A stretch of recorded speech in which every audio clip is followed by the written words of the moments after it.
Bienvenue à la web diffusion. N'hésitez pas à poser vos questions lors de la présentation en les inscrivant dans l'espace prévu à cet effet. Ainsi, nous pourrons y répondre à la fin de la présentation. Nous vous souhaitons une bonne web diffusion.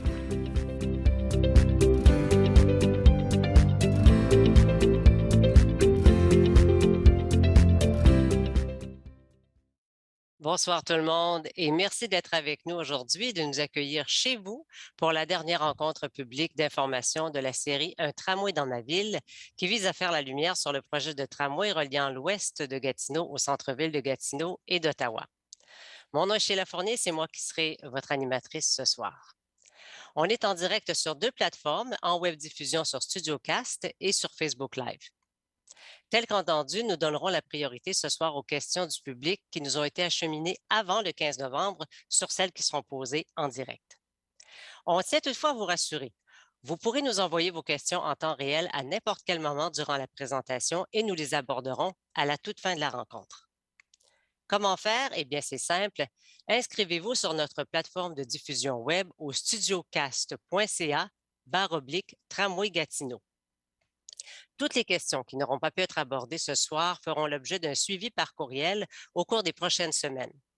À noter également qu'une foire aux questions sera actualisée en ligne au sto.ca/tramway Gatineau. C'est pour cette raison qu'on vous demande de vous inscrire sur notre plateforme de web diffusion StudioCast en inscrivant votre adresse courriel pour fin de suivi. À noter que l'enregistrement de cette web diffusion sera disponible prochainement sur la chaîne YouTube et le site web de la STO. Si vous n'avez pas pu être des nôtres depuis le début, vous pouvez aussi visionner la rediffusion de nos rencontres du 2 juin et du 22 septembre dernier de la même façon. Alors, avec nous ce soir, du côté de la STO, M. Alain Tremblay, directeur du bureau de projet de tramway qui sera là à la toute fin pour la période de questions. Bonsoir. Bonsoir. M. Jean-François Mouton, conseiller stratégique en environnement pour le bureau de projet. Bonsoir. Bonsoir. Et notre duo de panélistes invités ce soir, d'abord en première partie, Mme Catherine Morancy, professeure au département des génies civils, géologiques et des mines de Polytechnique Montréal. Bonsoir. Bonsoir. Et Mme Sarah Doyon, directrice générale de Trajectoire Québec. Bonsoir. Bonsoir à vous.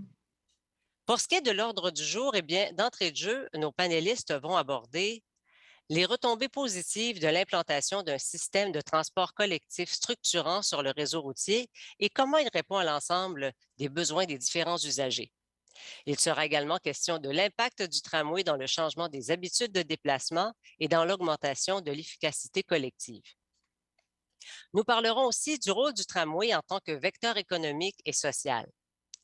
Et enfin, nous traiterons de la pertinence du tramway en contexte de post-pandémie et dans l'amélioration globale de la mobilité urbaine. Les présentations seront suivies d'une période de questions à la toute fin de la rencontre qui sera d'une durée approximative d'1h30. Alors, sans plus tarder, on débute avec M. Jean-François Mouton, conseiller stratégique en environnement à la STO, qui nous fera une mise à jour du projet et du volet de l'étude d'impact environnemental à venir. Diplômé en environnement et détenteur d'une maîtrise en biologie, M. Mouton possède déjà près de 25 années d'expérience dans le domaine environnemental en Outaouais. Parmi ses réalisations, notons qu'il a été responsable du volet environnemental de l'étude complémentaire pour le projet de transport collectif structurant de la STO depuis 2018. M. Mouton possède une expertise inégalée au Québec en matière d'études d'impact environnemental pour des projets de transport routier, tant à l'échelle nationale qu'internationale. Monsieur Mouton, la parole est à vous. Merci Sheila. Bonsoir tout le monde. C'est un plaisir d'être parmi vous ce soir pour vous faire une mise à jour sur le projet de tramway et sur les prochaines étapes de l'étude d'impact sur l'environnement et de la phase d'avant-projet préliminaire qui débuteront sous peu. Selon les données de la ville de Gatineau, la croissance démographique est actuellement plus forte qu'anticipée initialement pour les projections de 2031. On parle d'une augmentation d'environ 30%. Le développement du secteur de l'ouest de Gatineau se poursuivra de façon importante à moyen et long terme. Cette situation entraîne une hausse de la demande de déplacement. Cette hausse de la demande en déplacement aura ainsi des impacts conséquents sur le réseau routier existant, qui est déjà à capacité depuis 2014. L'effet tram-bus, phénomène de congestion entre autobus, est déjà observé dans l'Ouest et dans les centres-villes de Gatineau et d'Ottawa. La présence d'obstacles naturels jumelés à une volonté commune des instances régionales de planification de favoriser la mobilité durable, donc la réduction de l'usage de l'auto solo et souhait d'éviter l'ajout de nouveaux axes routiers, permet d'anticiper une dégradation importante des conditions de déplacement pour l'ensemble des usagers si rien n'est entrepris pour y remédier. Alors, entre 2018 et 2021, il y a une étude complémentaire dont le but était d'identifier le mode technologique et le tracé optimal pour le secteur de l'ouest de la ville de Gatineau. Les conclusions de l'étude ont été dévoilées publiquement en mai dernier et c'est le scénario tout tram est tracé avec 2 axes requis au nord et au sud du côté québécois. Pour le secteur québécois, on a ce qu'on appelle la branche nord qui commence sur le boulevard Vanier, ensuite qui s'en va sur le boulevard du Plateau pour redescendre sur le boulevard Saint-Raymond. Et on a la branche sud qui, elle, va démarrer sur le boulevard des Allumetières, ensuite qui va redescendre le boulevard Wilfrid Lamine pour rejoindre le chemin d'Elmer, pour aboutir au tronc commun qui va arriver au centre-ville. Du côté du centre-ville de Gatineau, on aura un aménagement sans circulation sur la rue Laurier, entre les rues Eddy et Laval, ou entre la rue Eddy et le pont du Portage. Ensuite, le tracé va traverser le pont du Portage. Et du côté d'Ottawa, 2 options sont possibles, soit l'option du tunnel sous Sparks, qui est la plus performante, mais il y a aussi l'option en surface sur Wellington avec et sans circulation, qui demeure une option valable. Alors, toutes ces options sont analysées en plusieurs détails, en plus de détails dans les phases subséquentes de l'avant-projet préliminaire et de l'étude d'impact sur l'environnement. Le scénario tout tramway se démarque des autres scénarios et ressort comme étant le plus performant. Il permet premièrement de diminuer le nombre d'autobus en circulation dans les centres-villes de Gatineau et d'Ottawa, qui était un objectif important pour la ville d'Ottawa, et il assure une capacité résiduelle pour une éventuelle croissance de l'achalandage. Alors, un tramway moderne à haute capacité, le véhicule considéré pour les fins de l'étude est un tramway urbain à plancher bas avec alimentation aérienne avec une capacité minimum d'environ 300 passagers, soit 4 fois la capacité d'un autobus articulé. Le tramway offre une très grande capacité comparativement aux autobus électriques qui ont aussi été étudiés mais non retenus en raison de leur faible capacité résiduelle. De plus, le tramway alimenté à l'électricité est modulable, contrairement aux autobus électriques. La longueur exacte des trains sera précisée à la prochaine phase du projet. Le tramway est un système de transport plus silencieux qu'un autobus. Le matériel roulant utilisé pourrait être similaire à ceux de Toronto ou de Waterloo. Bien que d'autres modèles soient considérés en fonction de l'évolution du marché, les véhicules sont typiquement munis de supports à vélo à l'intérieur et pourraient aussi être équipés de supports pour ski de fond en hiver. La technologie du tramway est très différente de celle du train léger. Alors, la fréquence, la fiabilité et l'efficacité du mode de transport structurant favoriseront l'adoption de ce nouveau mode de transport par la population. En hiver, l'opération de déneigement est très similaire au déneigement d'une chaussée normale. Le verglas, certes, représente probablement un défi plus important que la neige, mais compte tenu de la fréquence de passage du tramway, le verglas ne devrait pas avoir le temps de s'accumuler sur les rails. Si c'était le cas, le tram possède des systèmes intégrés qui grattent le câble lorsqu'il passe afin de prévenir l'accumulation de verglas. Les analyses démontrent que le choix d'un tramway électrique est en adéquation avec le climat de Gatineau et d'Ottawa. D'ailleurs, des tramways sont déjà en service dans les villes de Toronto et de Waterloo, qui constituent une référence comparable sur le plan du climat. Idem pour des villes scandinaves, l'Ouest canadien et le nord des États-Unis. Le tramway pourrait être opéré avec des fréquences durant les périodes de pointe, on parle de 6 minutes sur chaque branche, de 3 minutes sur le tronc commun. Pour les autres périodes, on parle de 10 minutes sur chaque branche et de 5 minutes sur le tronc commun. Il y aura un service de 20 heures d'opération par jour, mais qui pourrait être étendu. Autre particularité, les voies sont exclusives, donc il n'y aura aucune congestion ou ralentissement, et la priorité sera au feu de circulation. Le tramway est une technologie différente de celle du train léger comme celui d'Ottawa. Le but du travail de conception des phases de l'avant-projet préliminaire est de bien définir tous les aspects du système de tramway, d'anticiper les problèmes qui pourraient survenir et de faire des choix de matériel roulant et de composantes du système de tramway qui soient conformes à ses besoins. Alors, voici une ligne de temps des jalons clés pour les 3 prochaines années jusqu'à l'étude du BAP, donc le Bureau d'audience publique sur l'environnement. Donc, en 2021, l'étude complémentaire a été complétée. Actuellement, il y a des relevés terrain qui sont faits et un appel d'offres de services professionnels est en cours. On est en train de faire les étapes. Et dans notre cheminement critique, nos équipes d'ingénieurs sont à peaufiner les différentes études et analyses dans le but d'approfondir certains aspects du projet, notamment les études d'impact sur l'environnement qui incluent entre autres l'arrimage des processus autant au niveau provincial et fédéral, notamment avec la Commission de la capitale nationale. Cette étude d'impact va comprendre une description du milieu récepteur, donc on va décrire les aspects biologiques, la faune, la flore, les aspects physiques, qualité du sol, la géologie. Et au niveau du milieu récepteur qu'on appelle humain, donc ça va être au niveau de la qualité de la vie, du bruit, de la qualité de l'air, des GES. Fait que tous ces facteurs-là vont être décrits afin d'avoir une bonne description du milieu récepteur actuel pour déterminer quels sont les enjeux qui vont avoir un impact sur l'environnement. Suite à la détermination de ces enjeux, il y a toute une série de mesures d'atténuation qui vont être implantées afin de minimiser les impacts. Et tout au long de ce processus, il va y avoir toute une série de consultations publiques qui vont être organisées afin de prendre les commentaires de la population. Par la suite, dans le processus d'étude d'impact, il va y avoir un programme de surveillance et de suivi qui va être implanté, notamment pendant la période d'exploitation et la période de construction, afin de s'assurer que toutes les mesures d'atténuation ont été bien implantées et qu'elles sont efficaces. Dans le cas où elles ne le seraient pas, bon, on va avoir de nouvelles mesures d'atténuation qui seront implémentées sur le terrain. Par la suite, quand l'étude d'impact va être acceptée par le ministère de l'Environnement, celle-ci va être transmise au BAP qui va réaliser des audiences publiques pour avoir, comme le BAP est un organisme indépendant, qui va émettre son opinion et faire des recommandations au ministère de l'Environnement, à savoir comment le projet peut se développer et émettre soit d'autres mesures d'atténuation. Suite aux recommandations du BAP et du ministère, il va y avoir une recommandation qui va être faite au ministre de l'Environnement, qui lui va pouvoir aller demander au Conseil des ministres un décret pour permettre la construction de ce projet en implémentant toute une série de mesures d'atténuation. Parallèlement, il va y avoir aussi un avant-projet préliminaire qui, lui, comprend plusieurs étapes, dont la conception préliminaire du système de tramway, la conception préliminaire de l'implantation du secteur Gatineau, une étude de vétusté et analyse structurale du pont du Portage, la conception préliminaire du tunnel sous Sparks, la conception préliminaire de l'implantation sur Wellington, une analyse financière et économique et un dossier de planification préliminaire.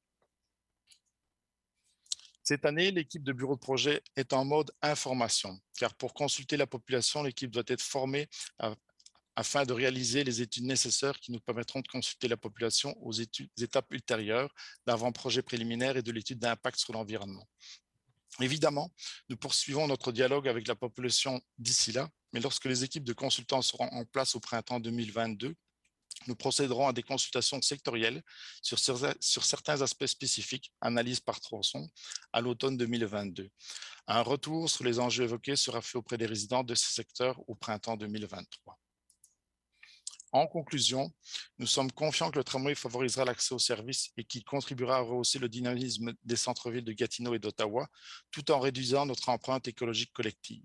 C'est un projet fédérateur et un legs important sur le plan de la mobilité durable qui transformera notre région pour les années à venir. Le gouvernement provincial a déjà confirmé sa participation financière et nous sommes en attente du financement fédéral. Merci. Merci, M. Mouton. Je vous rappelle qu'on va passer, après les présentations de nos panélistes, aux questions. Alors, n'hésitez pas à nous en faire part à tout moment directement sur la plateforme StudioCast. Je cède maintenant la parole à Mme Catherine Morancy, qui est professeure titulaire au département des génies civils, géologiques et des mines de Polytechnique Montréal. Mme Morancy est titulaire de la chaire Mobilité qui s'intéresse à la mise en œuvre de la durabilité en transport et de la chaire de recherche du Canada sur la mobilité des personnes qui se concentre sur les interactions entre les différents modes de transport. Elle est aussi co-titulaire de la chaire en transformation du transport qui porte sur l'élaboration de scénarios de réduction de GES pour le Québec, en plus d'être récipiendaire 2021 du prix d'excellence en recherche et innovation de Polytechnique Montréal. Alors, Mme Morancy, la parole est à vous. Merci beaucoup. Donc, il y a 1 minute de moins pour présenter, avec tout le temps que vous avez pris pour me présenter. En tout cas, ça me fait plaisir d'être là. J'allais dire que votre carte d'affaires doit être assez, oui, des deux côtés, je dirais. Donc, en fait, merci de m'avoir invité. Évidemment, je ne suis pas une spécialiste du projet de tramway dont il est question ce soir, mais je vais vous amener quelques éléments de réflexion, je pense, qui peuvent être utiles pour comprendre justement tous les bénéfices qui sont associés aux investissements qu'on fait en transport en commun. Je fais aussi partie du comité consultatif sur les changements climatiques. Donc, ça pourra révéler ma grande inquiétude envers les défis que nous avons à relever, en fait, à réduire nos grandes émissions de gaz à effet de serre. Et il y en a beaucoup qui sont associés au transport. Donc, ça amène quand même, ce sont des éléments préalables à considérer là, dans ce que je vais raconter ce soir. Donc, on en parle souvent là, des gaz à effet de serre. Il est clair que le transport est comme l'élément central qu'on cible quand on s'intéresse à la réduction des gaz à effet de serre, là. Mais il y a d'autres choses qu'on doit considérer pour mieux comprendre quelles sont les contributions potentielles d'investissement qu'on peut faire ou de solutions qui pourraient nous amener vers une transition un peu intelligente de nos comportements de mobilité. Donc, les gaz à effet de serre, c'est vrai que c'est la clé actuellement. En fait, c'est la clé. C'est le gros défi auquel on fait face, mais il y en a d'autres. Donc, le transport en commun, clairement, c'est notre principal outil de transformation de la mobilité. Et vous allez m'entendre souvent parler de mobilité, pas juste pour le travail, pas juste pour les études, mais tous les déplacements et tous les segments de population ont besoin de se déplacer. C'est très important que nos réseaux de transport en commun puissent répondre à l'ensemble de ces besoins. Et il y a vraiment beaucoup de co-bénéfices quand on investit dans les réseaux de transport en commun. Je dirais même chose pour la marche et le vélo et les modes partagés. On a des impacts sur la santé. Je vous ai mis quelques chiffres, les impacts sur l'équité, sur la consommation d'espace, sur la consommation de ressources, sur la sécurité, sur la santé financière, à la fois des ménages et de la collectivité.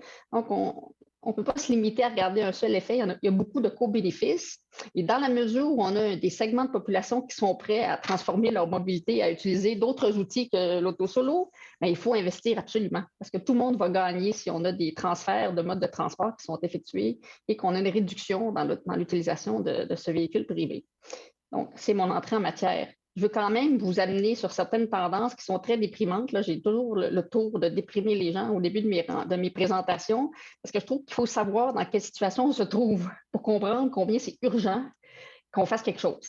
Donc, on n'a pas toujours les meilleures données pour tirer des constats, mais voici ce que j'ai pu trouver. Et ça, c'est pour la partie résidente du Québec, là, du territoire Gatineau, finalement, de la région. Quand on regarde les données du recensement canadien pré-COVID, on n'était pas du tout en phase avec nos grandes ambitions d'augmenter la part modale du transport en commun et un peu de s'affranchir de l'automobile, mais pas du tout. Quand on regarde les tendances, on poursuit la hausse du recours à l'automobile privée comme conducteur pour se déplacer. On a une diminution du covoiturage avec une baisse des passagers. Par ailleurs, les principaux passagers qu'on observe dans les voitures, ce sont des enfants qui se font conduire vers l'école. Donc, on est loin de nos grandes ambitions de covoiturage. Moins de transport en commun. Bon, à pied, ça bouge plus ou moins, mais c'est quand même pas dominant dans la mobilité typique pour aller au travail. Ensuite, les autos. Et qu'on les aime, nos autos. Et ça, c'est important de savoir aussi combien il y en a de ces véhicules et combien on a un sérieux problème sur les bras quand on essaie de s'affranchir de cette place qu'occupe le véhicule dans notre mobilité et dans nos territoires. Et à travers le temps, ce sont des statistiques sur le nombre d'autos et finalement le ratio entre les autos et les personnes en âge de conduire. Puis finalement, la vente d'automobiles, il y a des fluctuations, mais l'accès à l'auto ne s'est jamais aussi bien porté. On a vraiment beaucoup d'autos par personne de 15 ans et plus.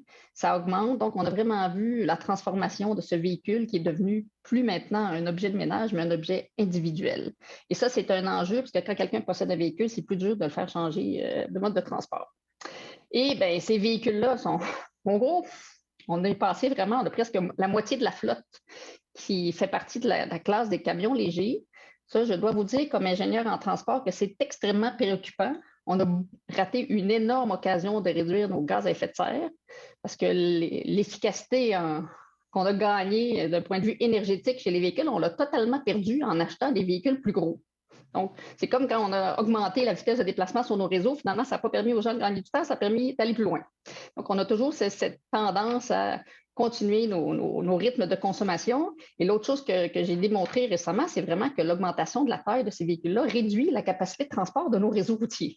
Parce qu'on a des véhicules de plus en plus gros, qui occupent de plus en plus d'espace et ils sont de plus en plus vides. Donc, quand j'entends que les réseaux sont à capacité, je pourrais argumenter abondamment en disant qu'on fait un très mauvais usage de nos espaces publics en termes de transport de personnes. Donc, on peut très bien mieux valoriser et le transport en commun fait des grands pas en termes d'efficacité de transport de personnes et en termes de personnes transportées par mètre carré. Bon, les constats, il y en a beaucoup qui ont été mis davantage en évidence avec la pandémie. Il y a vraiment beaucoup de segments de population qui sont négligés. J'ai souvent dit ce qu'on ne mesure pas n'existe pas dans nos modèles. Je pense que c'est vrai dans nos politiques. On néglige beaucoup de segments, beaucoup de types de déplacements quand on réfléchit aux grands enjeux de transport. On s'est beaucoup intéressé aux déplacements domicile-travail, domicile-études, aux déplacements de pointe.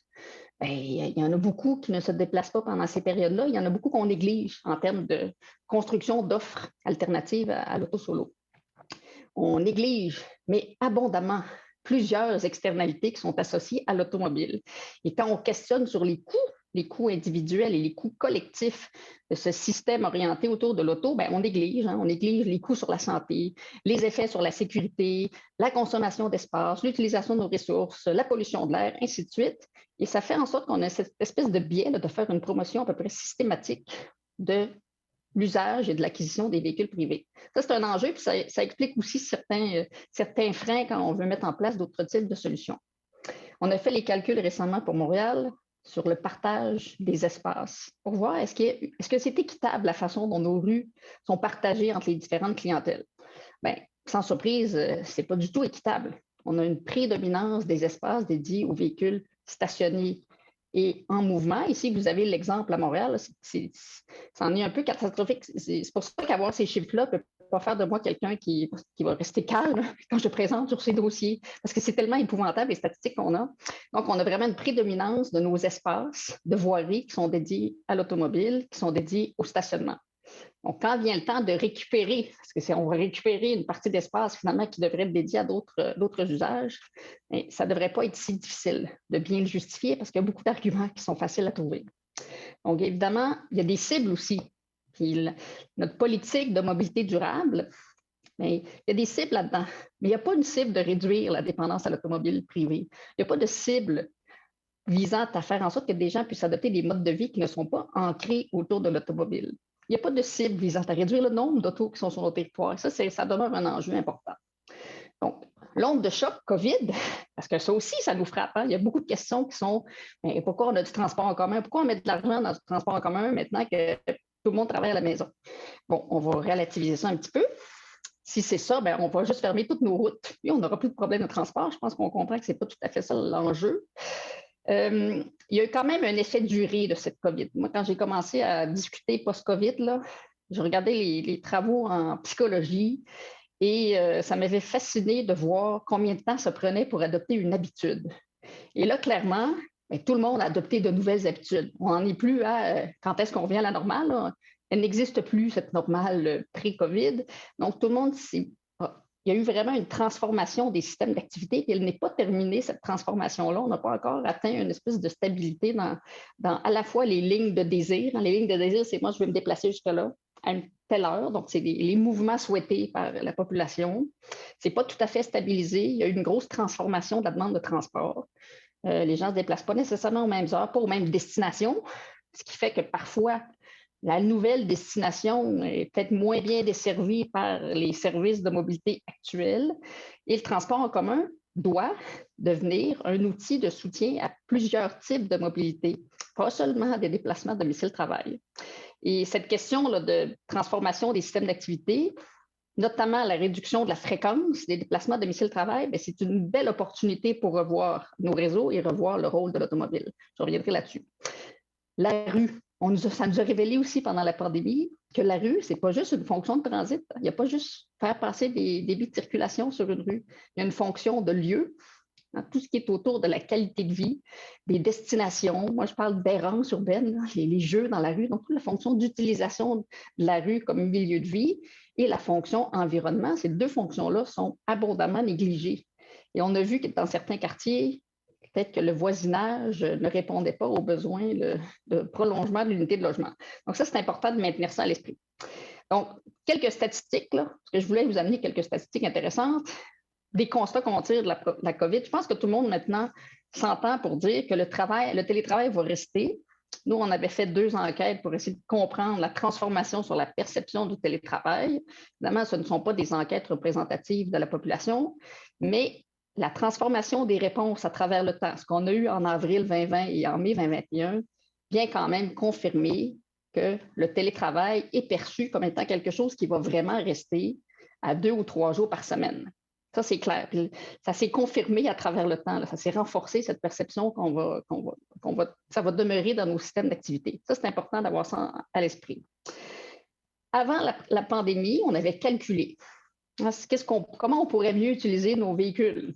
Parce que ça, c'est fait avec l'enquête qui est disponible dans le territoire Ottawa-Gatineau. Et en fait, ce qu'on fait, c'est qu'on simule des journées de déplacement, puis on regarde si tout le monde partageait son véhicule, si chacun donnait son véhicule à la collectivité, ça en prendrait combien pour répondre exactement aux mêmes besoins de déplacement que quand chacun utilise son propre véhicule. Et selon la volonté de marché des citoyens, on pouvait enlever entre 20 et 50% des véhicules possédés. C'est énorme. Et ça veut aussi dire qu'ils ne sont pas si utilisés que ça, les véhicules privés. Donc ça ouvre une autre opportunité. Là, on est en train d'administrer une enquête sur cette question pour voir quelle est la satisfaction à l'égard de la possession automobile. Parce que si on veut réduire la possession automobile, donc réduire, moi je dis toujours affranchir les ménages de la nécessité de posséder 1, 2, 3, 4 véhicules, parce qu'il y a vraiment des ménages très motorisés, là, il faut qu'on ait des alternatives. Et là, le fait que le déplacement domicile-travail soit moins fréquent, bien, ça ouvre une opportunité de dire, tiens, peut-être que le 2e ou le 3e véhicule, on en a moins besoin, parce que souvent, même le premier n'est pas utilisé tant que ça sur une journée typique.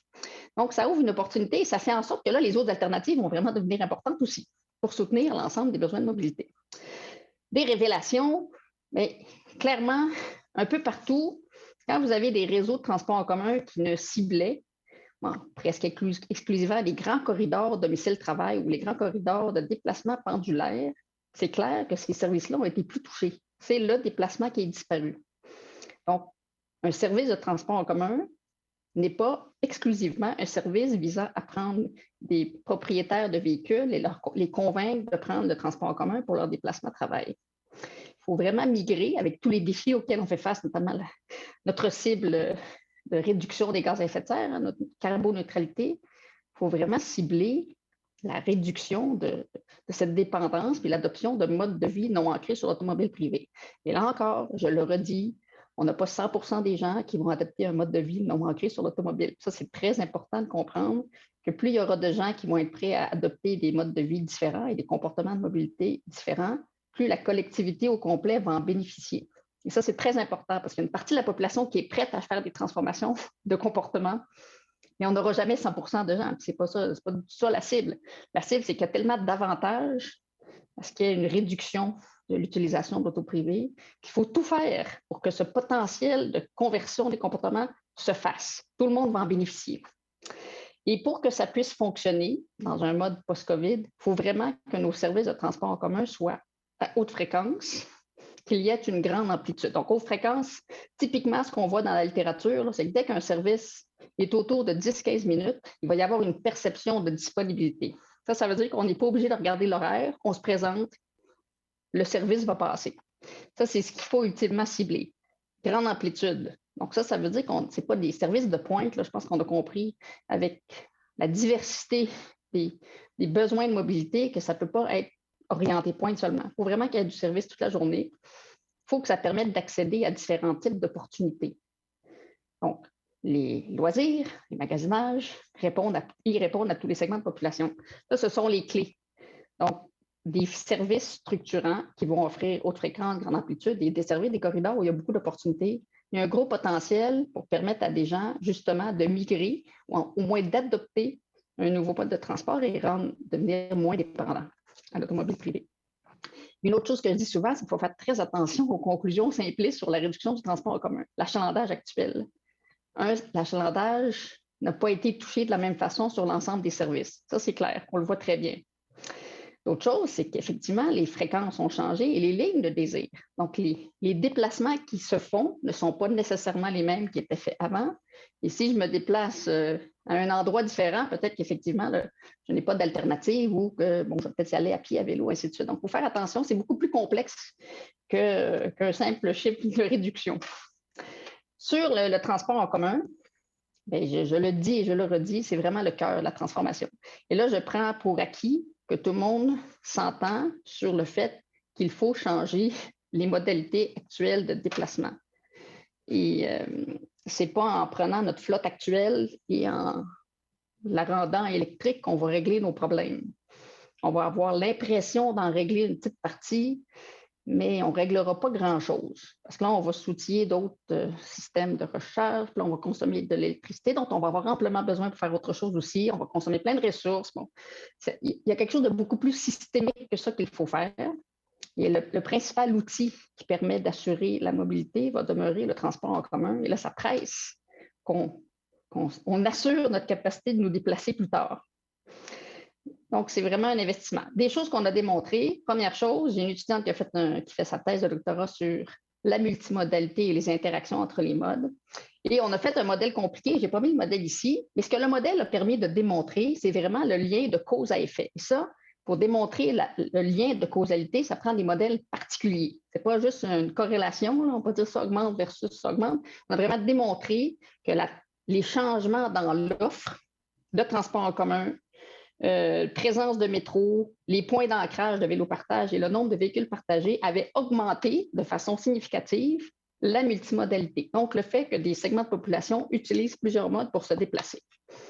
Donc, ça, c'est clair. Dès qu'on investit dans des alternatives, ça contribue à faire en sorte qu'il y ait une adoption, que les citoyens vont utiliser plus de modes de transport.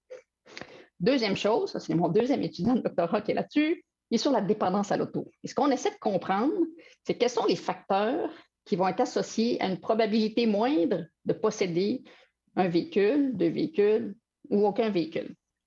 Donc là, on essaie d'isoler certains facteurs qui peuvent expliquer le niveau de motorisation. Donc à gauche, on a la situation pour les ménages où il y a un seul adulte.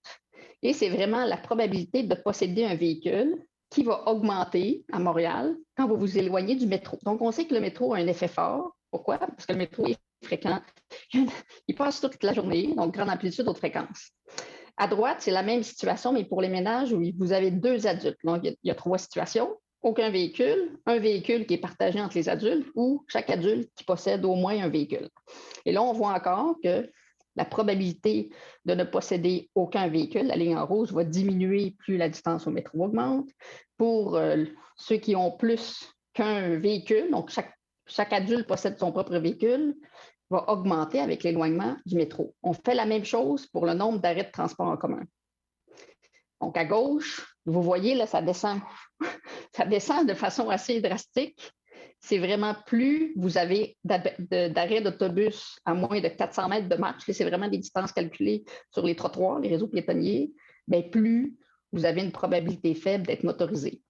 Donc, on a vraiment un essai très structurant et ça, c'est des méthodes qui permettent de tenir compte de la proximité de plein de choses. Je vous ai sorti deux résultats, là, nombre d'arrêts, proximité d'un nœud structurant qui est le métro dans le cas de Montréal, mais on a regardé la proximité des épiceries, des dépanneurs, de plein de services pour voir en quoi des services comme ça venaient réduire finalement la nécessité de posséder un ou plusieurs véhicules selon la structure du ménage. À droite, on a la même chose.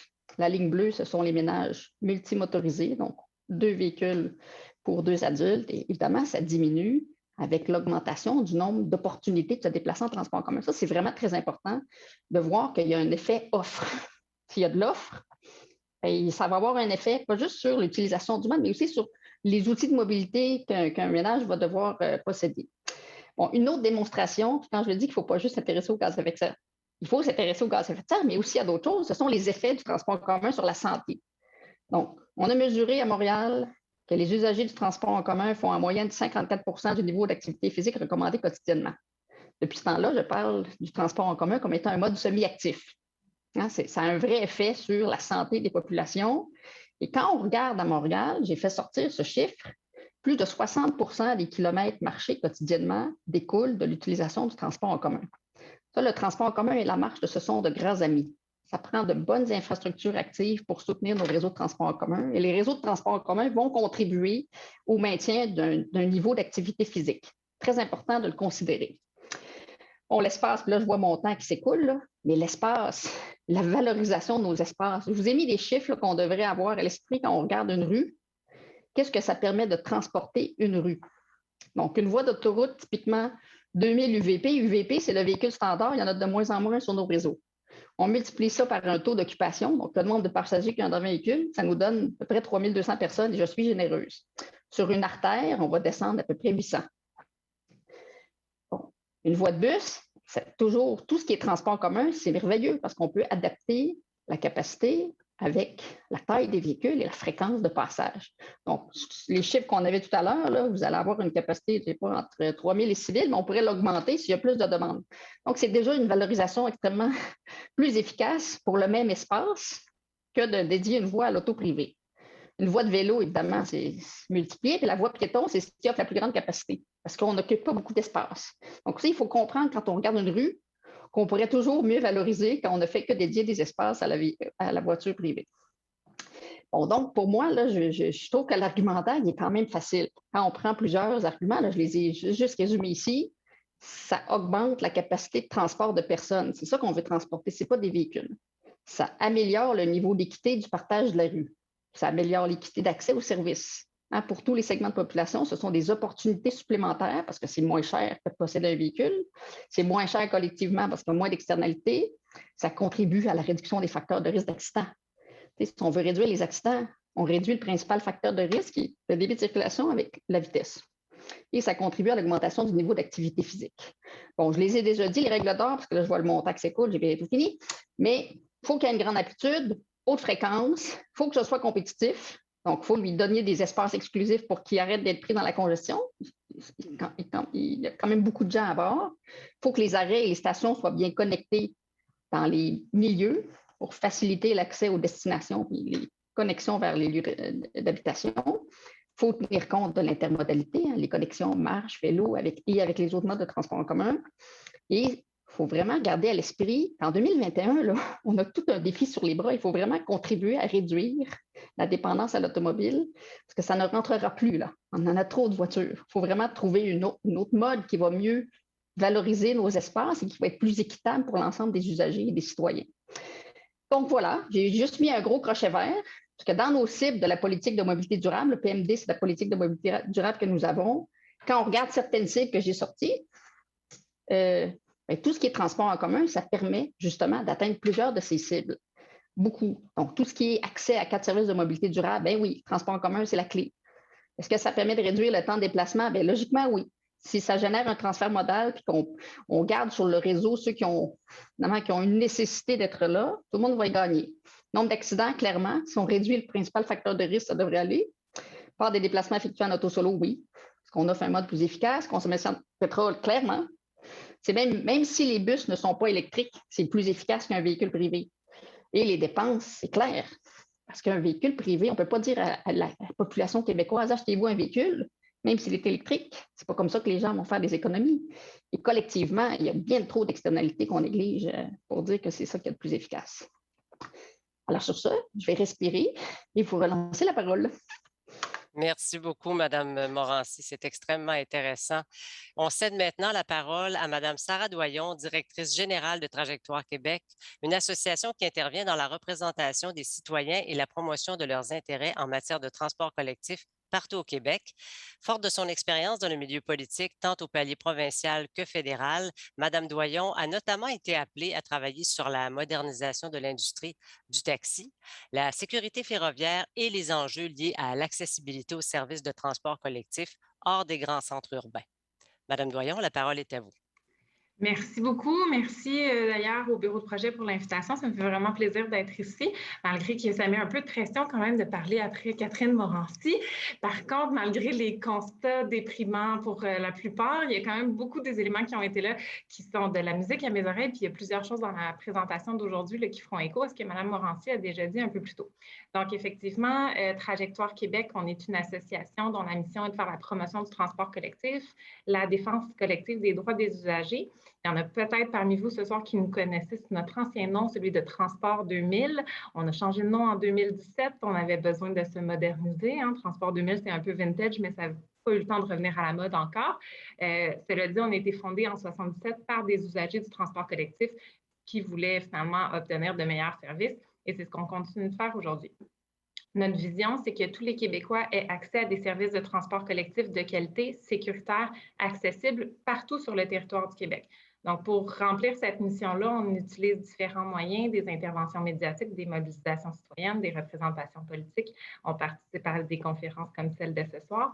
On participe aussi à différents comités d'organisations partenaires afin de faire entendre la voix des usagers, donc le comité de suivi de la politique de mobilité durable, le comité des partenaires d'Aéroports de Montréal, le comité Québec de l'Association canadienne du transport urbain, et j'en passe.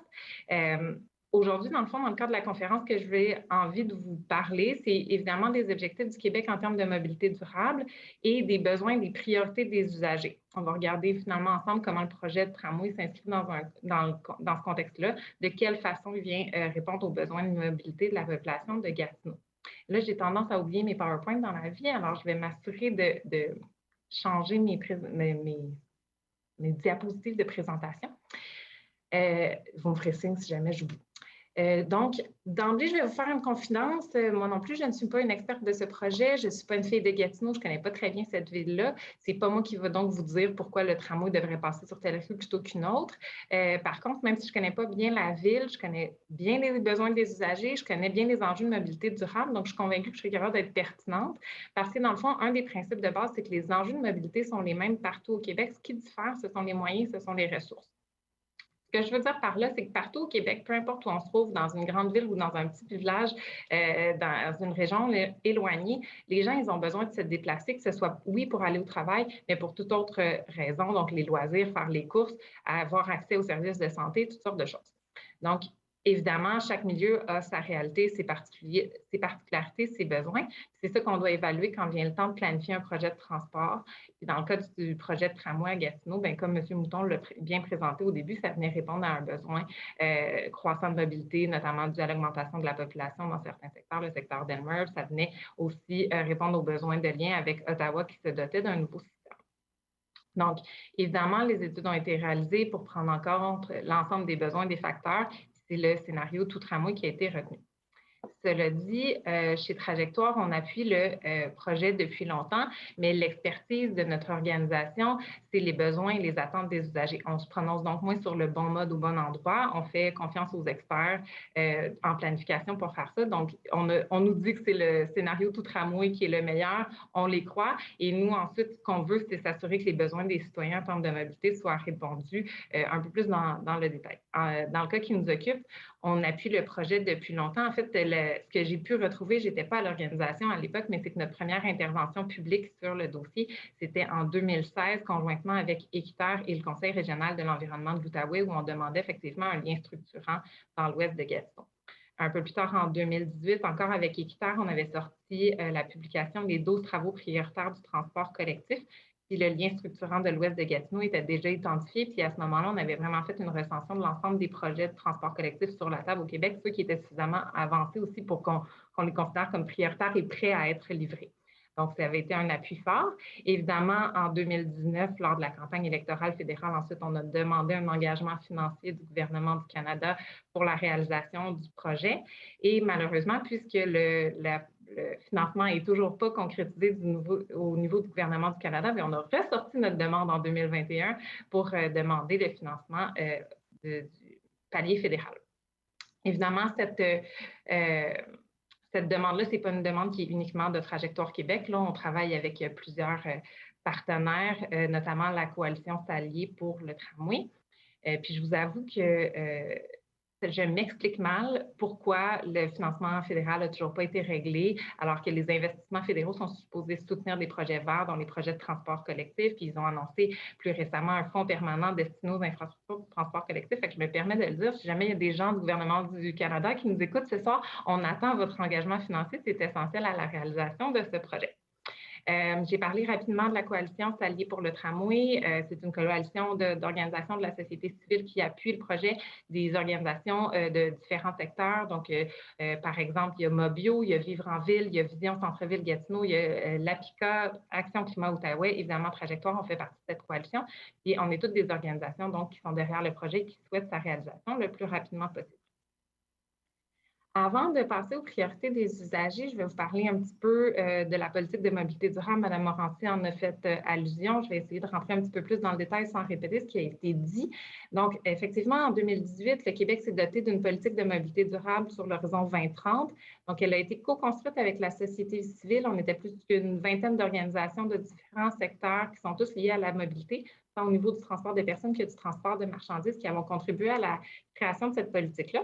Maintenant, les organisations composent le comité de suivi de la politique de mobilité durable. On essaie de suivre la mise en œuvre des mesures puis l'atteinte des cibles. Ce n'est pas toujours facile, on n'a pas toujours les indicateurs pour le faire, mais en tout cas, c'est ça notre mandat, vaste mandat s'il en est un. Donc, la PMD de son petit nom, elle est plutôt ambitieuse et on tient vraiment à atteindre les objectifs qui y sont fixés. En tout cas, les organisations de la société civile qui l'avons co-créée, on y tient vraiment. Et je vais vous présenter la vision. Vous allez voir, la barre a été placée plutôt haute, surtout au regard du travail qui reste à faire. Donc, la vision, elle se lit comme suit. En 2030, le Québec est un leader nord-américain de la mobilité durable et intégrée du 21e siècle. Sur un territoire aménagé dans une perspective de mobilité durable, il dispose d'un écosystème des transports performants, sécuritaires, connectés et sobres en carbone qui contribue à la prospérité du Québec et répond aux besoins des citoyens et des entreprises. C'est donc ambitieux. Je serais très heureuse qu'on s'y rende en 2030, mais il faut quand même être réaliste, il reste 8 ans et ça implique de grandes transformations si on veut se rendre. Ce que vous voyez à l'écran, je pointe ici parce que là, c'est là mon écran, mais bon, ce que vous voyez devant vous, c'est le schéma qui est l'écosystème de la mobilité durable qu'on retrouve dans la politique de mobilité durable. Donc, finalement, ce que ça vient dire, c'est que ce qui affecte la mobilité durable, c'est les enjeux économiques, les enjeux environnementaux, les enjeux sociaux. Et on doit se servir de catalyseur, la gouvernance, le financement et l'innovation pour avoir finalement un territoire qui est favorable à la mobilité, offrir des services performants et intégrés, tout ça pour le bénéfice des citoyens. Donc, grand chantier devant nous. Et cette politique de mobilité durable, elle est basée sur l'approche RTA, donc l'approche réduire, transférer, améliorer. Ça, qu'est-ce que ça veut dire? Bien, réduire, c'est assez simple, c'est l'étape 1 en principe, donc réduction des déplacements et des distances à parcourir. La réduction du nombre de déplacements et des distances à parcourir. Transférer, étape 2, donc on transfère les déplacements vers des modes plus durables. On essaie de faire passer les gens de l'automobile au transport collectif, par exemple. Et améliorer, c'est l'amélioration de l'efficacité énergétique des déplacements. Donc, les véhicules qui restent, si on a bien fait l'étape réduire et bien fait l'étape transférer, les véhicules qui restent devraient être électrifiés, par exemple, pour améliorer leur efficacité énergétique. Évidemment, réduire, ça va être beaucoup en aménagement du territoire. On va devoir s'assurer de construire des milieux de vie qui sont complets, offrir des services de proximité, s'assurer de mettre des écoles, des garderies dans les nouveaux quartiers, éviter l'étalement urbain, rapprocher les milieux de vie des milieux de travail aussi. Transférer, mais c'est transférer des déplacements en voiture vers des modes plus durables. Pour réussir à convaincre les gens, c'est pas compliqué. Là, il faut avoir de l'offre, il faut avoir de l'offre en transport collectif ou en transport actif. Finalement, bien, effectivement, les véhicules qui restent devront être électrifiés et idéalement partagés, mais on n'est pas rendu là. Voyons bien en être. Madame Morancy a parlé des cibles de la politique de mobilité durable. Donc, la PMD, elle fixe 10 cibles. Je vous ai mis les principales ici qui touchent plus le transport collectif, le transport de personnes. Il y en a d'autres, mais effectivement, 70 de la population a accès à au moins 4 services de mobilité durable. Actuellement, on est autour de 52 %. En 2018, on était à 51,2 %, quelque chose du genre. Là, si ma mémoire est bonne. Fait qu'on progresse pas super vite. Réduction de 20 du temps de déplacement moyen entre le domicile et le travail. Donc, évidemment, si on réduit la congestion, si on a du transport collectif qui est plus efficace, plus performant, on va réduire les temps de déplacement. Diminution de 20 de la part des déplacements en auto-solo, ça, je peux vous le dire tout de suite, c'est la catastrophe. On n'est pas proche d'atteindre cette cible en 8 ans. Et réduction de 20 des dépenses brutes des ménages allouées au transport. Bien évidemment, si on fait un transfert modal de la voiture privée vers le transport collectif, on va réduire considérablement nos coûts de déplacement. Malheureusement, on ne semble pas s'enligner vers le bon sens. À ça aussi, j'aurais pu ajouter la cible de réduction de 37,5 des émissions de gaz à effet de serre dans le secteur des transports sous le niveau de 90. Là non plus, ça ne va pas bien du tout. Le secteur des transports n'est vraiment pas très performant pour améliorer ses émissions de gaz à effet de serre. Là, je sais, ça a été mentionné un peu par d'autres, mais que certaines personnes questionnent la pertinence de déployer autant de nouvelles infrastructures de transport collectif depuis la pandémie, notamment en raison du télétravail, qui est là pour rester, semble-t-il, selon certains. Personnellement, dans notre petit milieu de travail, tout le monde est très, très heureux de pouvoir revenir au bureau, mais évidemment, il y aura des changements d'habitude qui sont là pour rester. Par contre, pour moi, c'est assez évident que pandémie ou pas pandémie, il faut continuer d'investir massivement dans le transport collectif. Il faut en offrir plus. D'abord parce que le transport collectif, il faut arrêter de le voir simplement comme un moyen de transport destiné au déplacement domicile-travail ou domicile-études. Même en télétravail, les gens continuent de se déplacer pour toutes sortes de raisons. Puis on sait aussi que le transport collectif, c'est un maillon important du filet social. On l'a vu durant la pandémie, les taux d'achalandage les plus élevés, ça se trouvait sur les lignes de bus de quartier, dans les quartiers défavorisés pour la plupart, qui desservent finalement les générateurs locaux de déplacement, les services de quartier. Donc, c'est important de continuer de se dire que le transport collectif, ça ne répond pas uniquement aux besoins de domicile-travail. Il faut aussi se dire que la pandémie, c'est une situation... Oh, pardon, on est dans un bâtiment libre ici, les lumières ferment quand on ne bouge pas assez. Désolée. Donc, c'est ça. La pandémie, c'est une situation temporaire. On l'a vu et on voit des bonds importants dans les taux d'achalandage à chaque fois que les mesures sanitaires sont un peu relâchées par le gouvernement. Donc, on peut quand même s'attendre à retrouver des niveaux d'achalandage aussi élevés qu'avant la pandémie, peut-être dans les prochaines années. Soyons honnêtes, les projets de transport collectif, ça ne s'implante pas rapidement. Donc, si on attend que les réseaux de transport collectif recommencent à déborder pour réfléchir au prochain projet de transport collectif, on n'y arrivera pas, on va être vraiment en retard sur notre projet. Évidemment, bien, là, je vous ai parlé des sites de la PMD. Si on veut les atteindre pour des impératifs économiques, sociaux, environnementaux, bien, il faudra qu'on soit de plus en plus nombreux à adopter le transport en commun. Puis, il y a aussi, évidemment, la crise climatique qui, elle, ne s'est pas arrêtée avec la pandémie. Donc, tout ça pour dire que pour moi, c'est vraiment évident qu'il faut aller de l'avant avec l'ensemble des projets de transport collectif, puis le projet de tramway de Gatineau ne fait pas exception, et notamment parce qu'il faut répondre aux besoins de déplacement des citoyens, besoins de déplacement des usagers. Ce qui m'amène à vous parler des priorités des usagers. Et là, je vous ai dit un peu plus tôt que les enjeux de mobilité sont les mêmes partout sur le territoire, que ce sont les moyens et les ressources qui diffèrent. Pour les priorités des usagers, c'est un peu la même chose. En fait, les priorités sont les mêmes partout sur le territoire. Ce sont les attentes qui diffèrent. Évidemment, les citoyens des villes, des milieux urbains plus denses s'attendent à un niveau de service beaucoup plus élevé que les gens d'un petit village éloigné. Mais de façon générale, on peut résumer les priorités des usagers ainsi. Donc, de la fréquence, de la rapidité, de la fiabilité, puis finalement, le confort et la simplicité. Oh, voilà. Pardon, je bouge mes écrans. Je vais rester calme avec ma souris. Pardon. Donc, c'est important de comprendre que les priorités 1, 2, 3, fréquence, rapidité, fiabilité, sont plus importantes pour les usagers que le confort et la simplicité parce qu'elles ont un impact plus important sur le quotidien des gens. Être en mesure d'arriver au travail à l'heure, par exemple, ou aller chercher son enfant à la garderie à temps, bien, ça a un impact plus grand, c'est plus important que l'accès au Wi-Fi. Par contre, l'aspect de la fréquence aussi, ça vient particulièrement faciliter la planification des déplacements, on l'a dit un peu plus tôt. Si on veut véritablement compétitionner l'automobile, on doit offrir des services qui sont fréquents. C'est difficile de convaincre les gens de prendre le transport collectif plutôt que leur voiture stationnée au pas de la porte quand le bus passe aux demi-heures ou aux heures, par exemple. Avec de la fréquence, on n'a pas besoin de planifier son déplacement de façon exhaustive. On sait qu'il va y avoir du service, donc on ira, on embarquera dedans quand on sera prêt à partir, puis il n'y a plus de problème. Quand il faut planifier ça, puis vérifier les horaires, c'est un peu plus compliqué. Le projet de tramway, ça vient offrir ça, un service fréquent, de sorte qu'on n'aura pas à vérifier l'horaire de la même façon qu'à Montréal, on ne vérifie pas l'horaire du métro, on sait tout simplement qu'il va passer.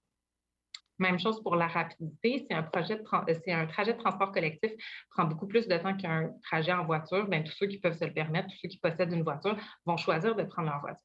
Par contre, quand on a des services rapides, comme des services en voie réservée ou des services en site propre, comme le tramway, on sort le transport collectif de la congestion, on améliore considérablement la qualité de l'expérience usagée, la rapidité du déplacement, la fiabilité aussi, tout ça est lié.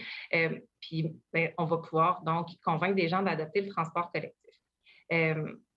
La fiabilité, évidemment, c'est important. On doit pouvoir compter sur le transport collectif pour arriver à temps à notre rendez-vous, au travail, whatever.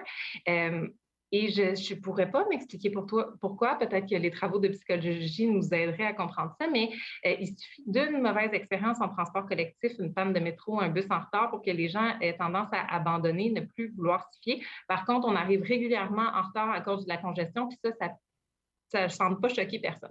Donc, je ne sais pas si c'est lié au sentiment de contrôle qu'on a quand c'est nous qui conduisons notre véhicule puis qu'on est plus dépendant du service de transport collectif. Ce n'est pas nous qui vont y faire quoi que ce soit s'il y a une panne de métro, par exemple. Je ne sais pas trop comment l'expliquer, mais c'est un phénomène qui me questionne. Bref, si ces 3 priorités-là sont importantes, sont les plus importantes, finalement, la 4e, donc le confort, la simplicité, ça ne doit pas être négligé puisque c'est des facteurs qui peuvent constituer finalement d'importants freins à l'utilisation des modes collectifs. C'est pour ça qu'on doit s'y attarder. Donc, si notre service est fréquent, rapide et fiable, mais que c'est trop compliqué de savoir comment le prendre pour un usager occasionnel, bien, c'est sûr qu'ils ne le prendront pas. Ou si c'est désagréable de le prendre parce que c'est complètement bondé et ça déborde, bon, ça n'arrive plus depuis le début de la pandémie, mais ça reviendra peut-être, espérons-le. On ne le prendra pas non plus. Si on ne s'y sent pas en sécurité, si c'est désagréable de le prendre, on ne le prendra pas. Donc, évidemment, il faut s'attarder à la question du confort et de la simplicité. Puis le projet de tramway, encore une fois, vient répondre à ça. C'est une infrastructure moderne qui répondra aux besoins des usagers. C'est aussi une question d'équité et d'inclusion. Et là, j'ai des petites animations, on ne sait pas trop pourquoi, tous ces usagers qui apparaissent. Donc, on doit développer une offre de service qui correspond aux attentes et aux besoins de la clientèle à desservir. Il y a une inadéquation entre les besoins et les services offerts, bien, les gens ne choisiront pas le transport collectif. En fait, la planification des services est souvent faite en fonction d'un usager type, pas par mauvaise foi, mais probablement par réflexe. Donc, cet usager type, qui est généralement un homme en santé qui ne transporte rien en pleine forme, qui fait un trajet simple domicile-travail, bien, il n'existe pas. Les gens, ce n'est pas si simple que ça, la vie. Donc, quand on s'attarde aux détails, on se retrouve dans des situations beaucoup plus complexes. On réalise le nombre d'embûches qu'on peut retrouver sur un parcours en transport collectif. C'est là où la planification doit venir réduire finalement le nombre de ces embûches-là. Moi, j'ai toujours pensé que c'était facile de prendre le transport collectif jusqu'à temps que je dois me déplacer avec 2 enfants dans une poussette. La catastrophe. Donc, il faut vraiment planifier et organiser les services en fonction des besoins de l'usager le plus vulnérable. De cette façon-là, on s'assure de répondre aux besoins de l'ensemble des usagers. Qu'on soit un usager à mobilité réduite, un aîné, une famille avec des jeunes enfants, quelqu'un qui vit avec une déficience visuelle, par exemple, il faut que l'ensemble des services répondent à ces besoins-là. Puis le tramway présente vraiment une opportunité d'offrir un service de qualité qui va être universellement accessible, convivial, les planchers bas, tout ça, ça facilite, oui, les poussettes et les chaises roulantes et tous ceux qui ont de la difficulté à se déplacer. S'assurer de répondre aux besoins, c'est aussi offrir un haut niveau de service, pas seulement dans les heures de pointe, on en a parlé un peu plus tôt, pas juste vers le centre-ville non plus, donc la grande amplitude de services, ça fait vraiment une différence. Donc, une personne qui aimerait utiliser les transports, les services de transport collectif, qui sait comment le faire, qui a les moyens de se procurer un type de transport, bien, si elle ne peut pas parce que les services ne correspondent pas à ses besoins de déplacement, elle va continuer d'utiliser sa voiture. C'est donc un des avantages majeurs du tramway, finalement, c'est d'offrir un service qui a une grande amplitude d'horaire et qui est fréquent tout au long de la journée. On le dit, c'est très, très vrai pour, par exemple, les travailleurs qui ont des horaires atypiques. On veut se déplacer en dehors des heures de pointe. C'est souvent catastrophique actuellement. Les services fréquents comme le métro ou des services de tramway, mais ça vient répondre aux besoins de l'ensemble de la population toute la journée. Ça vient... Je suis mêlée dans mes notes. Bref, je reviens à ce point que le transport collectif, ce n'est pas uniquement pour les déplacements domicile-travail, c'est un facteur aussi important d'inclusion sociale. Donc, pour les gens à plus faible revenu, notamment ceux qui ne possèdent pas de voiture par choix ou par indisponibilité financière, bien, le transport collectif, c'est vraiment un moyen efficace pour ces clientèles-là d'avoir accès aux services de l'État, aux soins de santé, visiter leurs proches, faire leurs courses, avoir accès à la culture, à tout ça. Puis, si on veut atteindre des objectifs qu'on s'est fixés collectivement dans la politique de mobilité durable, on ne peut pas se limiter à utiliser le transport collectif uniquement pour le travail. Il faut vraiment faire le virage vers la mobilité durable, mais ça implique que les citoyens font le choix de vivre sans voiture. Ils le font parce que c'est simple, parce que l'ensemble de leurs déplacements peuvent être effectués en mode durable. Il n'y a personne qui choisit de se déplacer en transport collectif ou en vélo parce que c'est bon pour l'environnement. Tout le monde fait son choix de mode de déplacement parce que c'est le plus efficace, parce que ça correspond le mieux à ses besoins. Là, je vois Mme Morancy qui n'est pas tout à fait d'accord. D'accord, je vous l'accorde. Certains d'entre nous font des choix parce qu'ils sont meilleurs pour l'environnement, mais globalement, les gens choisissent leur mode de déplacement parce que c'est le plus convivial pour eux, parce que c'est ça qui est le plus facile. Donc, si je résume, le projet de tramway amène des gains importants pour les usagers, mais pas seulement pour eux. Pour les usagers, évidemment, ils vont bénéficier d'une connexion efficace entre l'ouest de Gatineau, les centres-villes d'Ottawa et Gatineau, en plus d'avoir un service qui est rapide, fréquent, avec une grande amplitude d'horaire. Évidemment, le tramway va être sorti de la congestion routière, donc ça va amener des gains de temps et de fiabilité pour les usagers. Mais le projet comporte aussi des avantages considérables pour l'ensemble de la société, notamment en réduisant la congestion. On va se le dire, est un gain significatif pour les automobilistes qui, eux, vont continuer de prendre leur voiture, qui ne sont pas convaincus par notre projet de tramway. Plus de gens qui utilisent les transports en commun, ça signifie aussi moins d'accidents de la route, moins de pollution. Ça, c'est tous des gains collectifs dont on bénéficie tous. Il y a plusieurs autres raisons pour lesquelles on gagne collectivement à mettre en place des projets structurants de transport collectif, que ce soit d'un point de vue économique. On le sait, ça coûte beaucoup moins cher à la société quand quelqu'un se déplace en transport collectif plutôt qu'en voiture. C'est sorti plus tôt cette année au printemps. Pour chaque dollar payé par un individu pour se déplacer en automobile, la collectivité paie l'équivalent de 5,77 $ en coûts sociaux. Et si on compare avec le transport collectif, on parle de 1,21 $. Donc, c'est presque 5 fois plus cher pour la société quelqu'un qui se déplace en voiture que quelqu'un qui se déplace en transport collectif. C'est quand même une réflexion à avoir là-dessus. Évidemment, Mme Morancy en a parlé, les usagers du transport collectif, on est tous piétons sur une partie de notre trajet. Transport actif, transport et collectif sont de bons amis. On est de très bons amis chez Trajectoire avec Piétons Québec. On travaille effectivement régulièrement avec eux. Mais effectivement, ça fait que les usagers du transport collectif, on est en meilleure santé globalement. Puis ça, moins de coûts de santé pour la société, c'est un autre gain. Donc, je vois aussi le temps qui file. On vous laisse garder du temps pour les questions. Je vais m'arrêter là-dessus. Je vous remercie beaucoup pour votre écoute. Puis, on sera prêt à répondre à vos questions. Merci beaucoup, Mme Doyon. Vous en parlez avec beaucoup de passion. Très intéressant également. Merci beaucoup. Maintenant, c'est le moment de passer à la période de questions. Je vous rappelle que vous pouvez visionner la rencontre via Facebook Live et sur notre plateforme de webdiffusion StudioCast. Mais c'est uniquement sur cette dernière que vous pourrez poser vos questions. En vous inscrivant, vous indiquez votre adresse courriel que nous utiliserons pour fin de suivi si jamais nous n'avons pas pu répondre à votre question en direct faute de temps. Alors, c'est simple. Pour poser votre question sur StudioCast, rendez-vous dans la section « Questions » et inscrivez-la dans l'encadré prévu à cet effet. Cliquez simplement « Envoyer ». Je vais lire les questions à voix haute, puis désigner l'expert qui aura été identifié pour y répondre.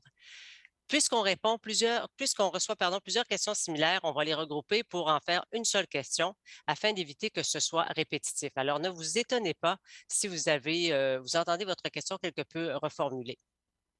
Je vais passer tout de suite à une première question. Madame Morancy, cette question sera pour vous. Est-ce qu'il y aura pas un effet pervers au tramway? Je m'explique. En libérant de l'espace sur la route, est-ce que cela n'encourage pas aussi l'usage de la voiture individuelle?